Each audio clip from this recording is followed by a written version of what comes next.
Here are 3 aiming fundamentals: crosshair placement, peeking, and sensitivity. Presented by Fortnite Master. In this week's video, we want to expand on some of the info from our 6 tips for improving your aim video. We'll dive deeper into aiming fundamentals like crosshair placement, peeking methods, and finding a comfortable mouse sensitivity. Without wasting any time, let's get started.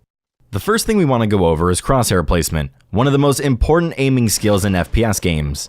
It refers to where your crosshair is on the screen at any given moment, whether you're in a build fight, looking for kills, or camping in a corner. Having perfect crosshair placement means when an enemy appears on your screen, your crosshair is already in the perfect position for a headshot. This is extremely important for all points of the game. You will have a big advantage if you can shoot as soon as you see an enemy without needing to adjust your crosshair. The most common mistake newbies will make is placing their crosshair too low so they can see where they're running and look over their crosshair. The way you practice good crosshair placement is to always picture where your opponent would be if they were to appear on your screen and place your crosshair where their head would be. This means you'll have to accurately predict where your opponent will be coming from, which is why it's important to work on your game sense and make sure you have your sound on to listen to footsteps. It's also important to recognize that crosshair placement is a little different in Fortnite. Players can build up or drop down with ease, so it's not as common for people to run into each other on the same level. Fortnite has a lot more engagements between players at different heights, but that does not negate the value of good crosshair placement. For early engagements, you are more likely to get into a straight up gun battle with somebody on the same level as you, like when you're just running through buildings and rounding corners while looting. The traditional approach to crosshair placement still helps in this aspect of the game. Being able to shoot without adjusting your aim too much will almost always give you the upper hand.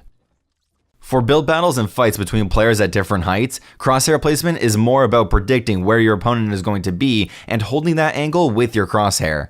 This requires you to get into some build fights and learn how and where players are most likely going to challenge high ground, or if you're playing low ground, where they will peek from above.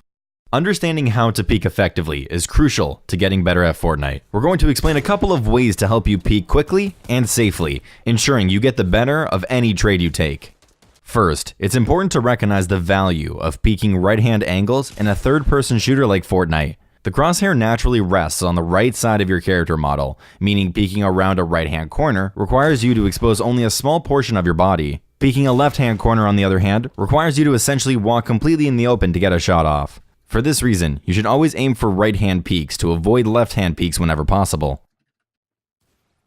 If you're forced into a corner and don't have a right-hand peek to take, focus on using building and edits to create that right-hand angle for yourself. Shoulder peeking is how you take advantage of those right-hand angles. This basically just means peeking over a corner or a wall with your shoulder for a quick shot before moving back behind cover or building cover. Again, this only really works with right-hand peeks, but once you get them down, you'll find yourself doing this a lot. Speed and position are also important factors in peeking. Anytime you're peeking for any reason, try to expose as little of your body as possible and get behind cover immediately when you're done shooting. A lot of players stay exposed for much longer than they need to and show more than half of their body while peeking, when you really just need to expose a small portion of your upper body to get shots off. Remember, if you need to scout the area and don't plan on taking shots, you don't have to peek. Use your third-person camera to look around. Only peek when you're going to take shots, and then as soon as you're done shooting, quickly get back behind cover. The fastest way to peek is called spacebar peeking. It was the same method people used for ghost peeking back in the day, and even though ghost peeking was nerfed, spacebar peeking is still the quickest way to peek for 1 or 2 shots. It is essentially another way to crouch and uncrouch, but much faster than using the crouch button. To spacebar peek, you simply use the spacebar or jump button to uncrouch, and then use your normal crouch button to crouch again. This is much faster than using your crouch button for both, and it allows you to get shots off while only exposing yourself for a split second. Another important concept to understand while peeking is how long you can peek in certain scenarios. If a good team of players is actively looking and shooting at you, you might only be able to peek for a couple of AR shots, whereas if you're third-partying players that aren't paying any attention, you can probably afford to peek for longer. For longer peeks, however, you never want to have your character stagnate. Always be strafing side to side or moving slightly if you're peeking for an extended period of time, so you're not an easy headshot for anybody with a sniper. Lastly, a lot of our viewers have been asking for advice on how to set their mouse sensitivity. Here are some tips. You want your sensitivity to be low enough so you can control your crosshair perfectly in all scenarios. It moves exactly where you want it in your head, not too short and not too far. In our experience, low sensitivity helps you build muscle memory for arm movements, like the distance you need to move your mouse to do a 180 in-game. Note that even with low sensitivity, you will still be using your wrist for small adjustments, but be warned, you might need a relatively large mouse pad if you're using low sensitivity to make sure you have full range of movement. At the bare minimum, you should be able to do a 180 degree without lifting your mouse. For Fortnite, however, we would consider choosing a sensitivity that lets you do a full 360 degree turn in one mouse movement, as the game can get extremely hectic at times.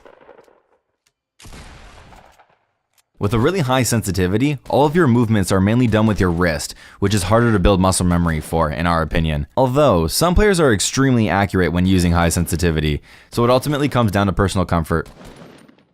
The in-game settings aren't the only factor that goes into sensitivity. Mouse DPI is also a huge part of it. Some mice will automatically come with high DPI, and some with low, so be sure to look at your mouse's DPI before playing around with in-game settings. For reference, the most commonly used DPIs in shooters are 400 and 800, with the lower number equating to lower mouse sensitivity. Now, let's get into some concrete ways to find the right sensitivity for you. For these, you want to hop into Playground and head over to the challenge games area above Leaky Lake. We're going to break this down into 3 different tests for mouse or controller sensitivity, targeting sensitivity, and scope sensitivity.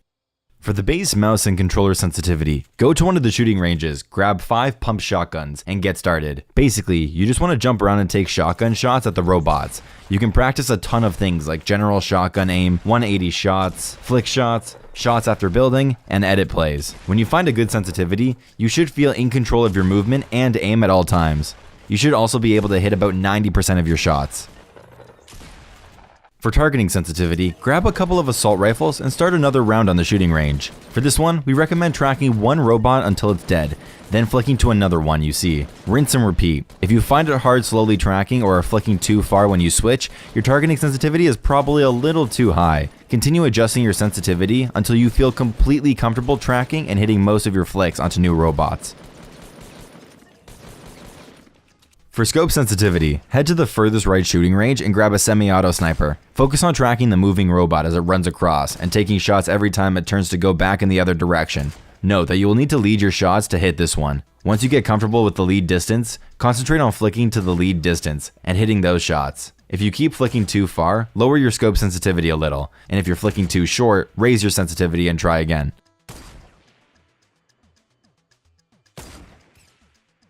Thank you guys so much for watching this video. On the right side of the screen, you can click one of the 2 videos if you want to watch more guides. On the left, hover over the Fortnite Master icon to subscribe to our channel. As well, make sure to click the bell so you don't miss any of our high quality guides. From over here at Fortnite Master, my name is The Saved One, and we're out. Peace.